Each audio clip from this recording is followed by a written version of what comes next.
Mohammed Yunus is the founder of Grameen Bank. Grameen loans money for self-employment to over 4 million poor women in Bangladesh. You cannot get a dollar without a dollar in your hand. In the poor people, nobody gives the first dollar to catch the next dollar. Dr. Yunus designed Grameen to serve people who have no collateral.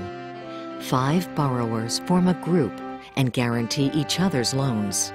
The repayment rate is greater than 98%. More than half of Grameen's members have moved their families out of poverty. We have demonstrated beyond anybody's doubt that it works and is sustainable, and it can work in all kinds of cultural and economic situations. Grameen Bank has become a model for hundreds of microfinance programs around the world, serving tens of millions of the world's poorest citizens. In this program, Dr. Yunus shares the experience and insights gained in his struggle to build the world's leading poor people's bank.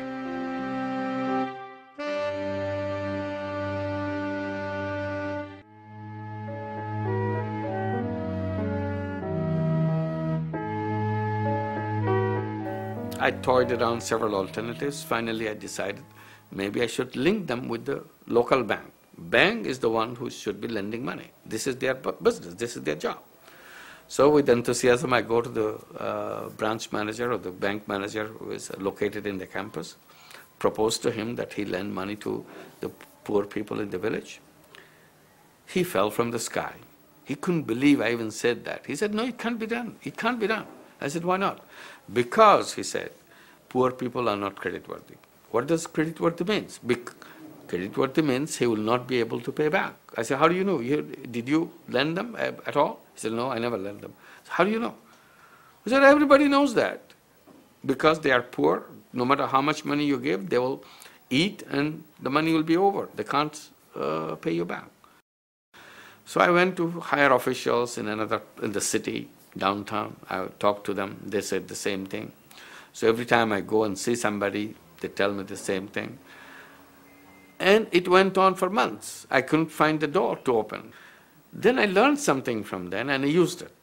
I said, why don't you accept me as a guarantor? I become your guarantor. I sign all your documents. Risk is on me, not on you. You give the money. I thought it's such a straightforward proposal, they will immediately go for it. They didn't. In all, there were more than 6 months. Finally, I was accepted as a guarantor. And it worked. I was very excited that it worked. But the bank manager doesn't change his mind. He said it may work in one village, but if you do it in 2 villages, it will never work. I said, okay, let me do it in 2 villages. So I did it in 2 villages, it worked. He said, well, 1 village and 2 villages are the same thing. Maybe you should do it in 5 villages. So I did it in 5 villages, it worked. But he doesn't change his mind. After I have done this several rounds, and I realized that if I do the whole world, he's not going to change his mind. Maybe I should forget about him. So I thought maybe I should have a separate bank doing exactly what I'm doing. And that idea started haunting me, that why don't I have a bank for the poor people?